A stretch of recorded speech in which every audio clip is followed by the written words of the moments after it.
श्री गणेश दत्त गुरुभ्यो नमः। अज्ञानतिमिरान्धस्य ज्ञानाञ्जनशलाकया चक्षुरुन्मिलितं येन तस्मै श्री गुरुवे नमः। परमपूज्य सद्गुरू श्री रामकृष्ण क्षीरसागर स्वामींना वंदन करून संघटित सत्संग मंडळांच्या या गुरुकार्यातील मोहिमेमधल्या 1449व्या भागाचं मी पठण करीत आहे।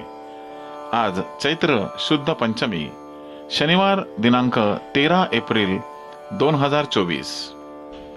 उपदेशामृत संग्रह भाग 5 या ग्रंथातील श्री दत्तात्रय सत्संग मंडळ, सावेडी रोड, अहमदनगर, दिनांक 6/5/1990, अनुक्रम नंबर 94 या दिवशी दिलेल्या परमपूज्य सद्गुरूंच्या अमृतवाणीतील काही अमृत कणांचं पठण सुरू आहे। या पुढील भागात पुढील प्रश्न आहे, व्यवहारातून निवृत्त कसे व्हावे? परमपूज्य महाराजांनी खुलासा केला की व्यवहार तर तुम्ही करताच आहात, परंतु तुम्ही हे किती वर्ष करणार? कधीतरी ह्यातून निवृत्त होऊन तुम्ही परमार्थाला लागलं पाहिजे। तुम्ही तुमच्या हाताने काहीतरी केले पाहिजे, तरच मनाला समाधान मिळेल। त्यासाठी निवृत्त होण्याशिवाय दुसरा पर्याय नाही।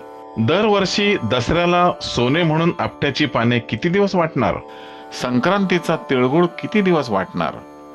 एकदा ही पद्धत पुढच्या पिढीने करायला सुरुवात केली म्हणजे आपण विश्रांती घ्यावी, अशा रीतीनेच निवृत्तीकडे वळता येते। हे सर्व पुढच्या पिढीकडे सोपवा व ह्यातून बाहेर पडा। गुरूंसाठी काहीतरी करा। हे व इतर सण वर्षातील 12 महिने येणार आहेत व चालणार आहेत। हे पुढच्या पिढीकडेच द्या। ते व्यवस्थित करतात की नाही ते पहा। गरज पडल्यास शिकवा व मार्गदर्शन करा। आयुष्यात हनुमान जयंतीच्या दिवशी किती वर्षे मारुती जन्माचा उत्सव साजरा करणार? आपले जीवन केवळ हे उत्सव साजरे करण्यासाठीच खर्च करू नका। जीवनात काहीतरी साधायचे आहे हा विचार निश्चित करा। माझ्या हातून एवढे झालेच पाहिजे असा काहीतरी दृढ संकल्प करा।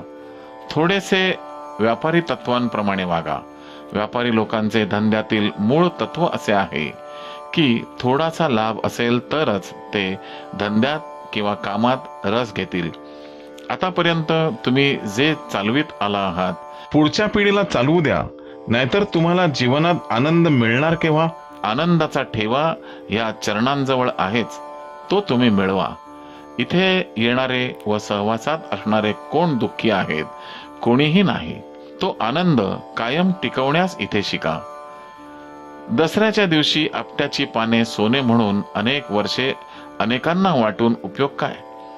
ज्यांनी आता वयाची 50 वर्ष पूर्ण केली आहेत त्यांनी आता हे सर्व मुलांवर सोपवायला हरकत नाही।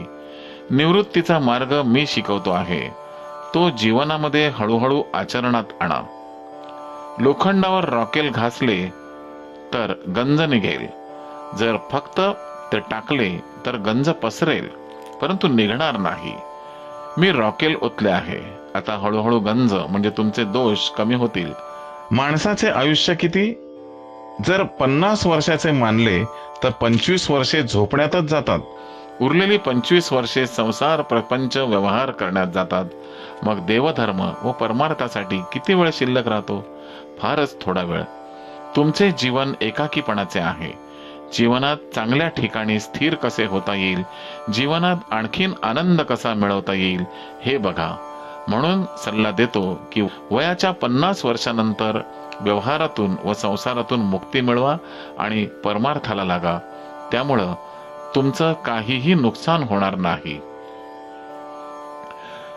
वनवासात असताना रामरायांनी नावेत बसून गंगा पार केली। पलीकडे पोचल्यानंतर त्यांच्या लक्षात आले की नावाड्याला देण्यासाठी जवळ काही नाही। त्यांनी तसे नावाड्याला सांगितले। नावाडी हुशार होता। त्यांनी तेवढ्या सहवासात श्रीरामांना ओळखले व सांगितले की भगवंता, मी तर लोकांना फक्त या किनाऱ्यावरून त्या किनाऱ्यावर घेऊन जातो व गंगा पार करवितो, परंतु आपण तर भगवान आहात। लोकांना या संसार रूपी भवसागराच्या पलीकडे नेण्याची आपली क्षमता आहे। तेव्हा आपण माझी आठवण ठेवा। साध्या अडाणी नावाड्याला थोड्याशा सहवासात जे समजले ते तुमच्यासारख्या शिकलेल्या सुशिक्षितांना तर लक्षात यायलाच पाहिजे. अशा श्रीरामाचे दर्शनासाठी जीवन खर्च केले तर चालेल. निवृत्ती कशी घ्यावी ह्याचा मी तुम्हाला मार्ग दाखवला. ह्याचा अर्थ असा नव्हे की उद्यापासून धडाधड सुरुवात करावी. निवृत्ती एकदम घेऊ नका, हळूहळू घ्या. तुमच्या मुलांवर एक एक काम सोपवून तुम्ही मोकळे व्हा.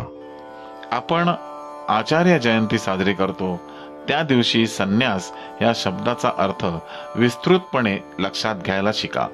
संन्यास घेतल्याने मोक्ष मिळत नाही याची मला कल्पना आहे. मोक्ष ही फक्त कल्पना आहे, स्थिती नव्हे. अशी विचारसरणी आमच्याकडून शिका. व्यवस्थित आखणी करून जर तुम्ही निवृत्तीचा विचार केला नाही तर नाही ते लचांड तुमच्या मागे लागेल. जो तुम्ही निवृत्तीच्या मागे लागाल तो अधिक गुंतून पडाल. आपण आपल्या मनाला शिकवावे लागते. काही वेळा मन आवरावे लागते. त्याशिवाय व्यवहारातून मुक्त होता येत नाही.